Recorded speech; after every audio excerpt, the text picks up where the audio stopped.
Isang maligayang araw mga Lods, former 2 Division World Champion Jerry Peñalosa. Tinanong ito kung ano ang kanyang opinyon kung sakaling matuloy ang match-up ni Cuadro Alas, Janriel Casimero kontra Naoya Inoue. Courtesy sa channel ni Coach Franco Roluda, sinabi ni Jerry Peñalosa na si Janriel Casimero ang mas may malaking tsansa na manalo against Naoya Inoue kung sakaling matuloy ang kanilang match-up.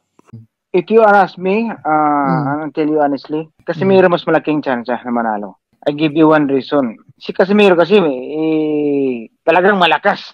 At oo nga raw, malakas daw talaga. Hindi sigurista. Talagang magipag-riske. Is either siyang bumagsak or siyang makataas. So, compared to Tapales, mas malakas Casimero. Tapales, si Casimero ang willing mag-engage. Hindi pabagsakin mo siya, basta, sa kanya, what if ako makauna? May lakas ako.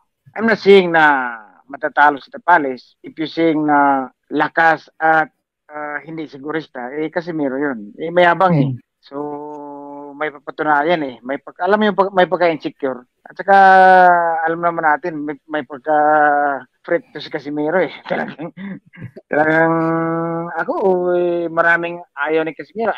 Baka iba ayaw. Ako, aside as a Filipino, gusto ko siya. And beside nun, it's a panoorin Hindi lang siya nagsasalita. Talagang ginagawa yung mga sinasabi niya. Pag hindi niya ginagawa yun, wala na.